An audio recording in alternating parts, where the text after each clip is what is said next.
Hey everybody, how you doing today? Today and to taste, we're gonna make sweet potato gnocchi. I bought like 3 bowling ball size sweet potatoes for Thanksgiving. And I only made one, and I had 2 left over. So I peeled them up and chopped them up and everything, and I cooked them up and I mashed them. So we're gonna do some gnocchi today. So this is about 1.5 cups of sweet potatoes. I just put a little well, and you're gonna need just 1 egg. Always crack it in a dish. And we're gonna blend this in. This takes no time at all. On the stove in the pot, I have water boiling and I have butter melting because we're gonna make a butter sage, I don't know, coating or whatever you want to call it. Butter and sage to put the gnocchi in to give it some flavor. Like a sauce. It's just butter and ground sage. So you need a little bit of salt. Just about that much, like 1/8 of a teaspoon. And you're gonna start with 1 cup of flour because you will need bench flour. So we're gonna get this going in there, and you're gonna just put a little at a time to blend it in. I have like these little whisks, different sizes. So you just wanna blend it in. And as you can see, it's already forming a dough, but you don't want it to stick to your hands or anything when you're rolling it out.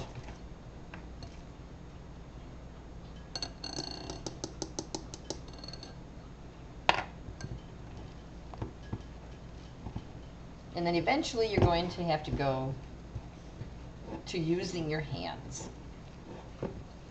Because now, as you can see, it's getting a little stiffer, which is a good thing. So we're gonna clean our little whisk out here. I'm just gonna put it on the side. Put a little bit more flour. I think we'll finish up that cup. Now I'm gonna put a little bit more in here. I don't think I'm gonna need much more, but I will need some bench flour for here to roll the gnocchi out. It's all in the feel of it. You just have to get a feel for it.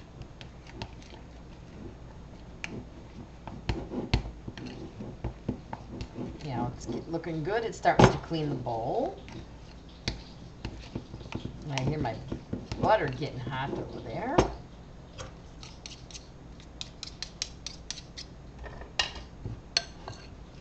Okay, now I'm just going to use a little bit just to show you guys.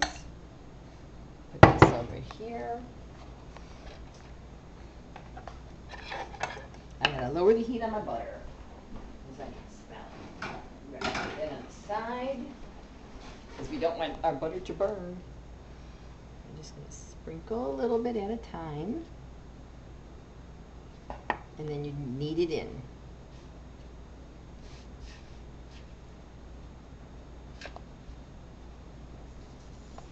Keep trying to get it in the dough, keep all the dough together.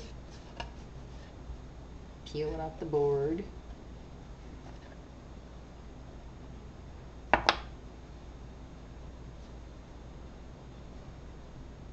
Now, as you can see, it's already coming together. It's going to be a nice dough.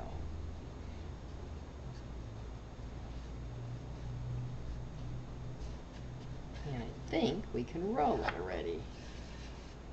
Clean the board a little bit. Get some of that stuck-on dough out of there. And look, that didn't take hardly any time at all.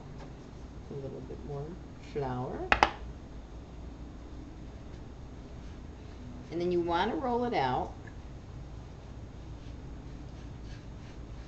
from the middle. Go from the middle as you're rolling. You're going to roll out. Now, when you make your gnocchi, you could boil them right away and, of course, use them right away. You could put them in a sauce like, Italian gravy, or just like a butter sauce, like I'm going to do something simple.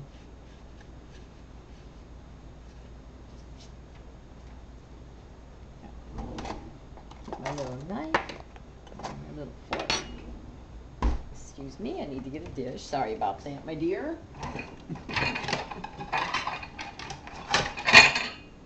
Okey-doke. I'm going to cut them about an inch. Now, some people leave them like that, but I do the old-fashioned way, and I roll them off the fork because I like the little dimple it leaves. It catches like your gravy.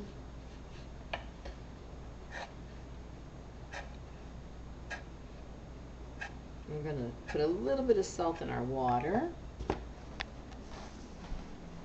Just a touch. They say salt it like the sea. I did that one time. It tasted like the sea. It was way too salty. What you put on your pasta will give you the flavor, whether it's Italian gravy or Alfredo sauce or any kind of sauce like that. That'll give it the flavor. Now you take the back of the fork and you hold it, put it there, and then you roll it and pinch it. And see, it makes that little dimple that holds your sauce in there, and then it gives you a little design on the back.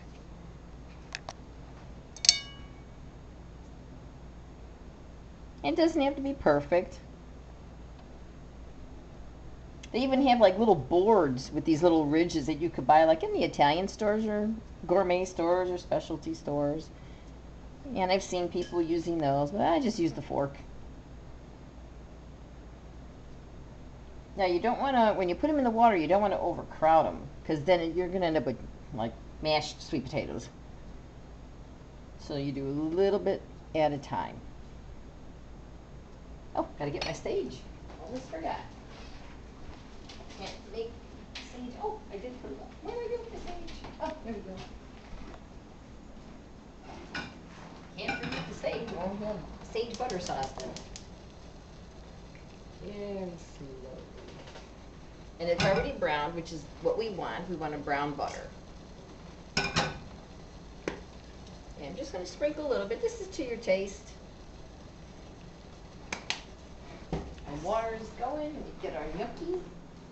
Now you put the gnocchi in and you stir it a little bit.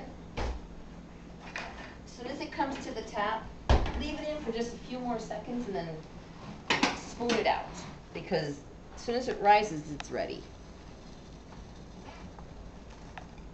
It's such a gentle, dainty pasta. You have to put them in very gently.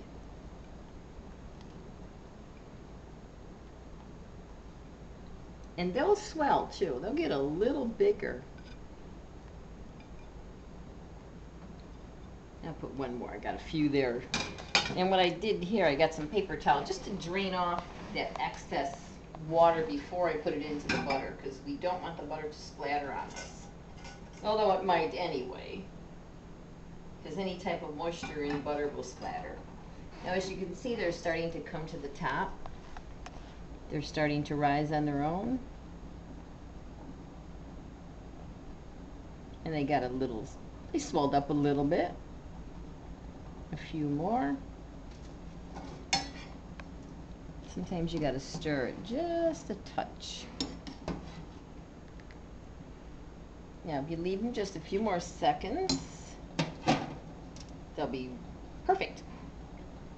Now don't go from the water into the butter sauce, because then you're going to make the butter all like icky and watery and it's splash all over the place and not taste good. And cat behind you.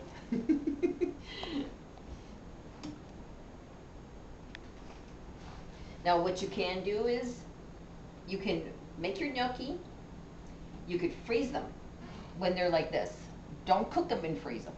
You want to cook them while they're raw. I mean, freeze them while they're raw. Sorry about that. Freeze them while they're raw. Line a cookie sheet with wax paper. Put a little bit of flour, and then line up your gnocchi. Put it in the freezer. As soon as they're frozen, you can put them in storage bags, and then you can just pop them into the hot water, frozen, like you buy from the store. Okay, these guys are done. So get that excess water off.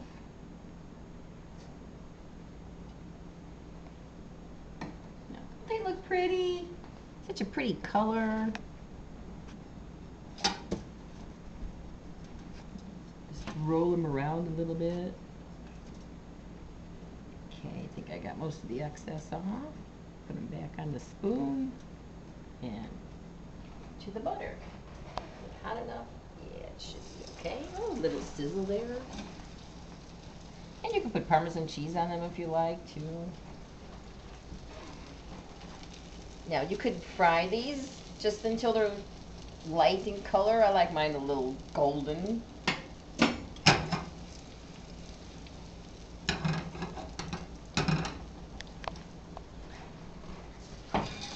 gonna make a few more.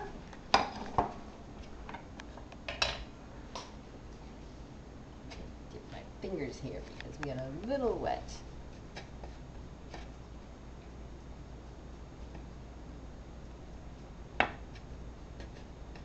So simple to make.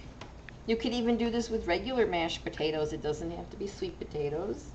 They're just little potato dumplings. You can make yourself a quick meal. This way you don't have to, like, you know, throw out those leftover sweet potatoes. Cut them up, boil them up, and you got a meal.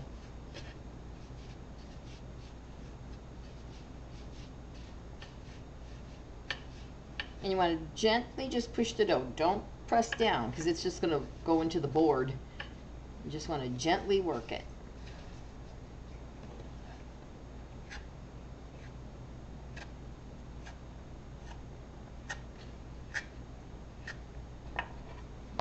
Get a fork.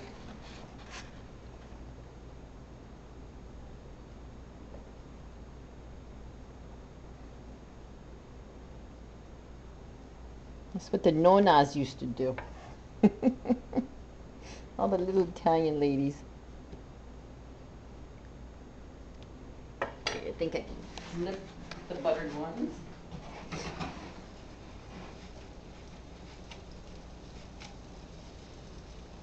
Here we go. You see? I got a little golden brown from the butter, and the butter smells so good.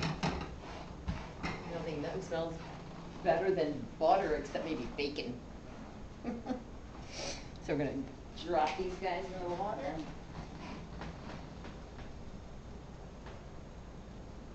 And they only take just a few seconds, not long at all. You could even make one with, you know, like spinach and garlic. Try a variety of things. Experiment. Cooking is like science experiments. Just try it.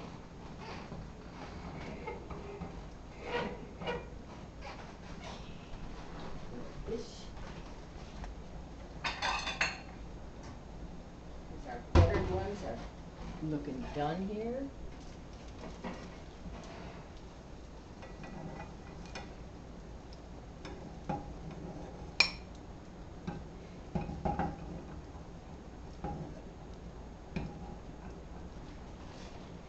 There you go. Sweet potato gnocchi in butter and sage. A little butter sage sauce. I hope you guys try these. Don't be afraid. Try. Do something. Experiment. That's what life's all about. And remember, guys, life is good. See you next time.